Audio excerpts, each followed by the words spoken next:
For 1 year, Sarah Bonjourney tried to avoid everything made in China. You didn't buy shoes made in China, right. You didn't buy right. toys made right. in China, but when it came to food, different story. Well, I also tried to avoid it, but as I said, I had no idea because the labels don't tell you much at all.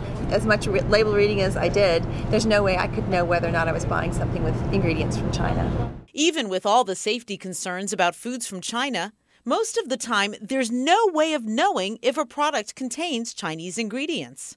For the most part, food companies aren't required to label where their ingredients come from, so they don't.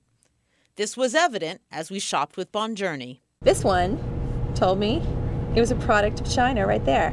But this was really, to see made in China on the label was the exception. Absolutely, that's right. Consumer groups are outraged that shoppers have no way of knowing where their food comes from.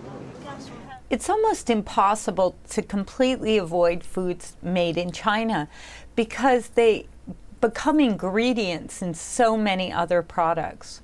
Like what? Here's a small sampling, and some you might not expect. Apple juice, freeze-dried berries like the ones in this cereal, and instant coffee. Other examples, tea and pine nuts.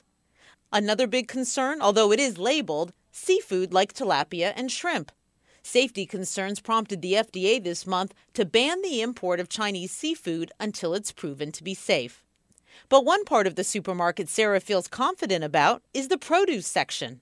Very often on the little sticker, it'll say product of Guatemala or product of Chile, so you can be pretty safe there, I think. Sarah's year-long experiment is over. Her lesson learned?